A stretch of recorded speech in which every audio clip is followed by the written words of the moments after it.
Hi అస్సలాము అలైకుం రహమతుల్లాహి వబర్కాతుహు. ఇది జున్ను పాలండి. జున్ను పాలు చూడండి ఎంత ఫ్రెష్గా తెచ్చుకున్నాను నేను బయట నుంచి. నేను పాలకి వెళ్తాను కదా, అక్కడి నుంచి చేసుకున్నాను. దీంట్లో బెల్లం తురుముకొని వేసుకోవాలండి. ఎంత తీపి కావాలంటే అంత బెల్లం వేసుకొని కరిగించుకోండి. కరిగించి కొద్దిగా మిరియాల పొడి వేసుకొని కొద్దిగా బాగా కలుపుకొని యాలకులు 2 యాలకులు చీల్చుకొని వేసుకోండి. ఈజీ అండి, ఎంత ఈజీ అంటే జున్ను పాలు రెడీ చేసుకొని సూపర్ వచ్చింది.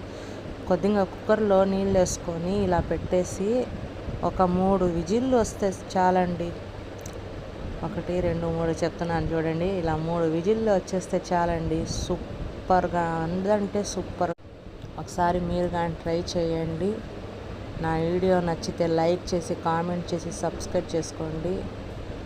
మా ఇంట్లో చాలా బాగా తింటారు. ఇది చూడండి ఎలా చేస్తున్నానో. కొద్దిగా పైన కొట్టండి. రాలేదండి అది, ఎందుకంటే అది మాడలేదు, ఏం లేదు, బాగానే ఉంది. అయినా కానీ అది చిన్న దబ్బరలో పెట్టాను కదా, అందుకనే పొడుగు బాక్స్ లాగా పెడితే బాగుంటుంది. కేక్ లాగా కోస్తున్నాను చూడండి. మేము భలే వచ్చిందండి. ఇప్పుడు చాలాసార్లు చేస్తున్నాను, ఈసారి మీకు చూపిద్దామని చేశాను. బాయ్ అండి.